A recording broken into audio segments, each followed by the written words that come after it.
بسم اللہ الرحمن الرحیم۔ یہ دنیا راحت و آرام اور مصائب و آلام کے مجموعے کا نام ہے۔ یہاں انسان کو خوشی بھی ملتی ہے تو غم کا بھی سامنا کرنا پڑتا ہے۔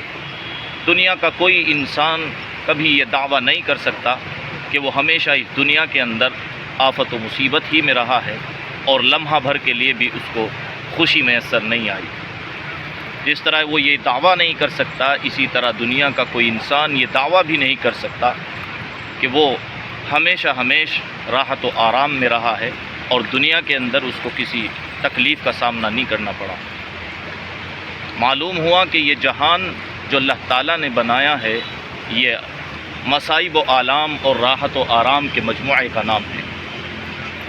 اسلام کے محاسن میں سے ایک حسن یہ ہے کہ اس نے مصائب و آلام کے وقت صبر کی ہدایت کی ہے، صبر کی تلقین کی ہے۔ اللہ تعالیٰ فرماتے ہیں یا ایھا الذین آمنوا اصبروا، اے ایمان والو صبر سے کام لو۔ ایک جگہ ارشاد فرمایا یا ایھا الذین آمنوا استعینوا بالصبر والصلاۃ ان اللہ مع الصابرین۔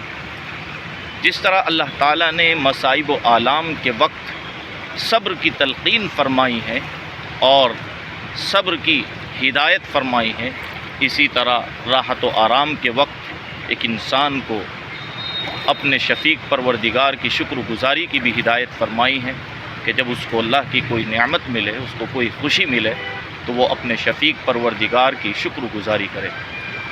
خوش نصیب ہیں وہ لوگ جو اللہ کی دی ہوئی نعمت پر اس کی شکر گزاری کرتے ہیں، اور محروم ہیں وہ لوگ، بد نصیب ہیں وہ لوگ جو اللہ کی نعمت پر اور راحت و آرام ملنے پر وہ اللہ کی شکر گزاری نہیں کرتے، بلکہ اکثر مواقع پر وہ اللہ کے حکم کو توڑ دیتے ہیں، نافرمانی کرتے ہیں۔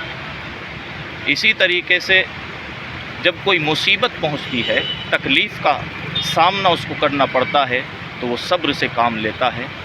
یہ بھی ایک عبادت ہے اور بہت بڑی عبادت ہے۔ مصیبت پر صبر کرنا، تکلیف پر صبر کرنا، یہ بھی اللہ کی عبادتوں میں سے ایک اہم عبادت ہے۔